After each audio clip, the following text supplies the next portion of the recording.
This is Ryan Elliott for Boxing Social in association with Betfred. I'm in Hartlepool. Very glad to be joined by Lewis Ritson ahead of his fight Saturday night. Lewis, thanks for joining us. How are you, mate?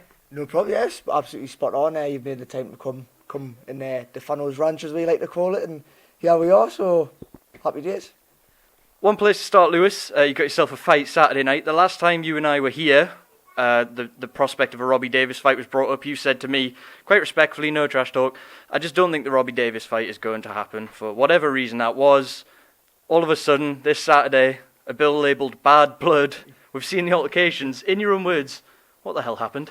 Well, I think we were just talking about before, this interview come out and Robbie come on the social, we were talking about just there, I haven't ducked any fight, I've not knocked it back, and then it come out that he had, not saying that he had ducked the fight, just the time wasn't ready for him. He was saying the 2 dates that we had been offered with him, he had knocked back, so that all sort of come out, and I think it's all sort of stemmed from there, which is a bit of fun and game to us, but I think he took it a little bit personal and spat his dummy out. Were you surprised that he took the fight in the end? You seemed pretty certain to me that it wouldn't be happening when you and I spoke, and then we saw the altercations backstage that the fans sort of loved, and it just grew from there. But were you surprised this fight is actually happening?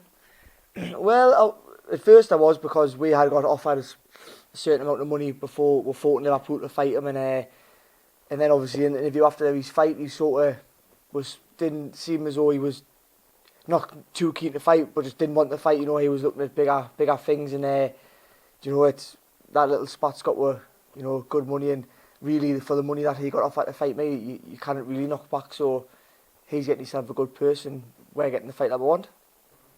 Not to sound who he said, she said, so to speak, but who started it? Because we saw it backstage.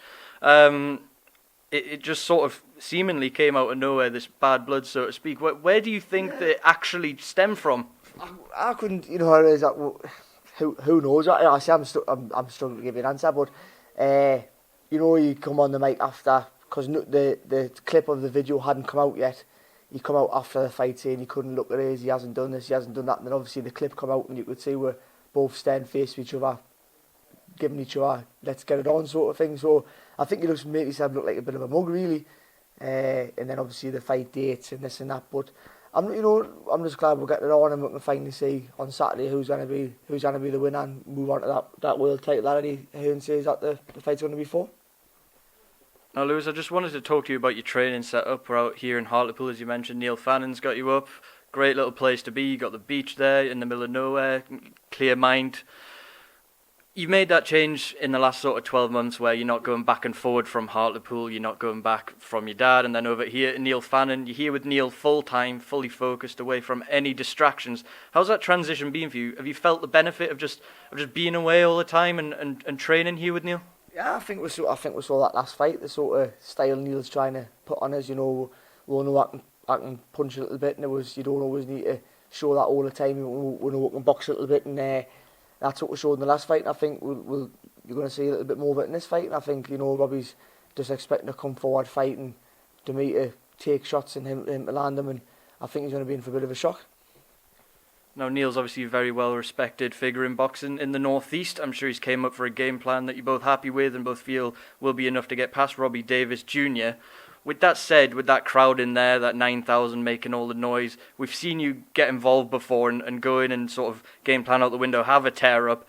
How important is it and how much emphasis has Neil put on sticking to the game plan, staying disciplined and not getting emotional in a big fight in front of that crowd?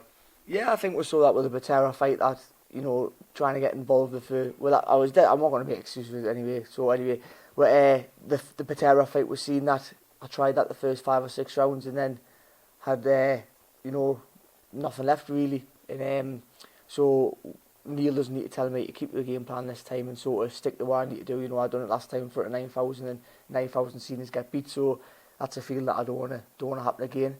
And we're ready to go. Look, I trust Neil 100%. I know he trusts me. So, and that's why I'm down here for. Before I did move down here, Neil wanted. He's not minded to tell you. He rang up saying, "Look, I'm out. You're running the show, not me. If you want me to train, I need to run the show." And my dad sat down with us and said, "Look, you have to go down there full time."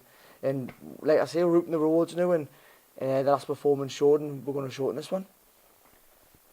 I'm not going to ask you what comes if you win this fight, because obviously this is a huge fight that I'm sure you want to be 100% on. You said it yourself there, there's a potential dangling carrot there of maybe even a world title shot for the winner.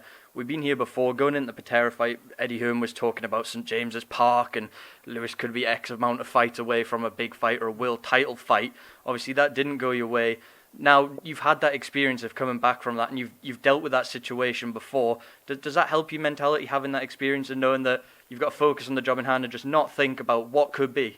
Oh, massively, last time it got to my head, the pressure massively, and I was thinking, I'm going to hit Patera like I hit these, knock them out, and I'm going on to a world title, I'm going to be at St James's Park, and it sadly didn't work out with that.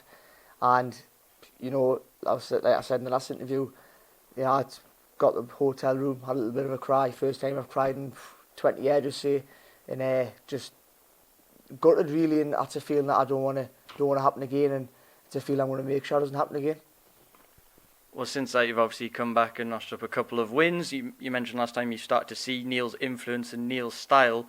Sort of going into this one, like, in a way, this huge domestic fight you've rebuilt, you've got this big opportunity now. When you think back to, say, the Barrett fight, where, many were considering it an opportunity for you to break out, which you eventually did get, but you had so much going on going into that fight. It was a fight, and by your own admission, you said you didn't think you were going to win. You've came so far from that to be here headlining on Sky Sports. Have you thought about that at all? Has that sunk in? And does it give you a lift knowing how far you've come from that difficult time to now? Well, when I was back last weekend, me and my dad were talking about, I think this will be my 9th or 10th fight on Sky now, and it's like, when we first started off, we were just, we're fighting Barrett on Sky, we've won we've got another fight on Sky, we've signed a match room, let's keep it going. And we've never actually sat down and thought about it, it's went that fast, we've never really had time to sit down and go, bloody hell, I've had 9 fights on Sky now, I'm a veteran. But, so, no, we haven't really, I'm not that type of person, I'm dead laid back anyway, so it's never really come to us, and I've been a bit like, I've won this British title in 3 defences in record time, look at all you, blah, blah, blah, blah. I'm not that type of sort of person, so it goes in the head, goes straight out, and just, like Neil Fannin says, you just got to focus on the next fight all the time, and that's what we're doing. Big test at super lightweight for you on Saturday night. When we spoke last time, I asked you of your difficulty of making lightweight before you moved up, and you told me it just wasn't physically possible anymore. How are you feeling at super lightweight now? You've had a lot of time to settle into the weight, get used to making that particular weight. Do you feel much stronger, much better there? Oh yeah, much. I mean, look, it doesn't matter. It doesn't matter what weight you fight it. It's always going to be a struggle to make. 10 stone. It's not like I just turn up on the day. Oh look, I'm 10 stone. Here I am. Still struggle to make 10 stone. But I make it a lot more healthier and a lot better than what I do 9 stone 9 lightweight. So, I think if any person says they jump on that scales on the weight day feeling fresh and strong, I think they're a liar. Or if they do, it's not your weight class. Move the weight below, and we're gonna weigh in a lot better than what we did 9 stone 9. But we're not going to be jumping out with skin. That'll be the next day on the fight night, and that's all we're just looking forward to. That's the main goal: win Saturday and win looking good. Let's talk about Robbie. What is it you expect from him? What does he bring to the party Saturday night? Strengths, weaknesses? What are you wary of, and what could you maybe exploit? Do you know what it is? We're on about game plans, but me and Neil, I don't think we've watched any Robbie fights. To be fair, I put on a matchroom the other day saying, I've watched him get beaten. I watched him on his bar. It was a bit fun in games really, and I was just saying that because I knew he would have ended up watching it. I've never watched any. I was there for the Joe Hughes fight, and I did truthfully think Joe Hughes win. And I was sitting with about 9 matchroom fighters that all fought the same. I'm not going to name them, but everyone's got different styles and different game plans. So we're just going to bring with a game, and hopefully it's going to be enough on the night. I mean, I know Robbie's a good fighter. He can do a bit of everything. He can box, he can fight. He spoils. He's a good spoiler. That's one thing that when we're in close, make sure we work, because watched the Glenfoot fight and he was grabbing on like a snake, Arnie. So it's like, there's certain things from different fights that we're picking in, and we've just got to make sure my performance is complete and we'll get that win. Promise I'm not being biased here, given I'm from the northeast. I just wanted to speak about the atmosphere Saturday night. It is always a special crowd up here. There's going to be, we think, about 9,000 in there. The atmosphere will be electric. Most people, I'd imagine, will be cheering for Lewis Ritson. How does that affect you? Does that give you that extra lift knowing that all these people are behind you, sort of wanting you to get over the line? Yeah, it's you know, it's our little like our city's got behind like a lad from a little village like Forest Souls, unbelievable, and I'll always have that. And like, you know, the last 2 times being there, it's the only times that you know have the goosebumps getting the arms when you hear the tune chant come on. And you know, I think we've sold just under 2,000 tickets for this, so like, you know, we could still have sold a bundle more, got people asking for tickets today, loads of messages. Obviously there's no more to give them, and it'll be nice just to know when you're there, they're there to watch you. And you know, like I said in the last interview, for however long it lasts, we're the main man in the North East at the minute. You know, and we've got to keep that going and keep winning. And if we want matchroom shows to keep coming, then the North East lads want to be crossing the fingers and toes that I keep winning fights, and Eddie Hearn keeps bringing them up. One person I wanted to ask you about before we move on to other things was your stablemate Tommy Ward. Had his frustrations getting the big fight he wants. He had that win over in the States last year. I think he's been out 3 times I think this year, just sort of waiting his turn. Do you feel he's ready for that world title shot going into next year? It's a tough mix at Super Bantam. Do you think he's ready for those sort of guys? A very tough mix, but you know, like I've seen him spar Josh Warrington. I've seen him spar everybody, and you know what I see in sparring, I think he can definitely win. I know sparring's completely different to fighting, but if he can take 80% of what he does in them spars into fights, and then he'll win a world title definitely 100%. And we're all confident of that. He's confident that if you ask him what he's going to do, he thinks he's going to be a multi-weight world champion, and well, everyone in the gym believes he can, and I think he will. Another fight I wanted to get your thoughts on. I think it's actually realistic now to say that the winner of your fight Saturday could be facing winner or loser of the World Boxing Super Series winner. We see Josh Taylor next weekend against Taylor-Prograis, unified Super Lightweight Championship, Ali Trophy, Ring Magazine belt, the whole works down in London. Last time you told me Josh Taylor by a country mile wins it for me. Anything change your opinion?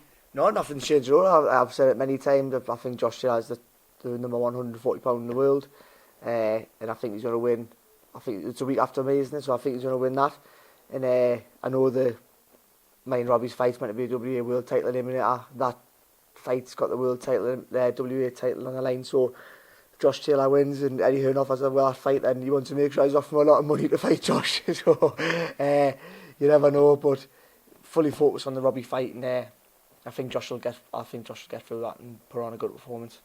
I know you won't want to do ifs, whens and maybes given the fight ahead. That said, is that a fight you would take down the line if the stars aligned, so to speak, and as you said, Eddie offered the right money? If Eddie offered me a lot of money, I'd take it. I think, you know, when you get offered a lot of money, you know, you only get them type of fights offered once in a lifetime. And, you know, if I win my fight and he wins his, then of course I would want to challenge the best in the world, because that's what he'd be at that weight. So, but Eddie wants to get the change out of the pocket and give us a good amount of it to take that fight. Do you think you can lure him to St James's Park? Maybe fill the place for one time this season? Yeah, you never know. I think it's a real possibility, you know, especially with the way the last 2 shows have went, you know, sold out and people dying for more tickets on the day and during the week of the fight. So, you know, if we could take that and times it by 3 or 4 at St James's Park, then I think it'd be hard for any home fighter or an opposite fighter to knock that back, and it would be class. Now, Lewis, I'm not going to keep you for too much longer. I'll leave the final word with you. Saturday night live on Sky Sports, yourself and Robbie Davies Jr. Tell me what we see. An exciting fight, hopefully a good explosive performance from me, in a Ritson winning a tune Black My Army chant getting sang around like mad. Lewis, pleasure as always. Thank you very much for speaking to Boxing Social.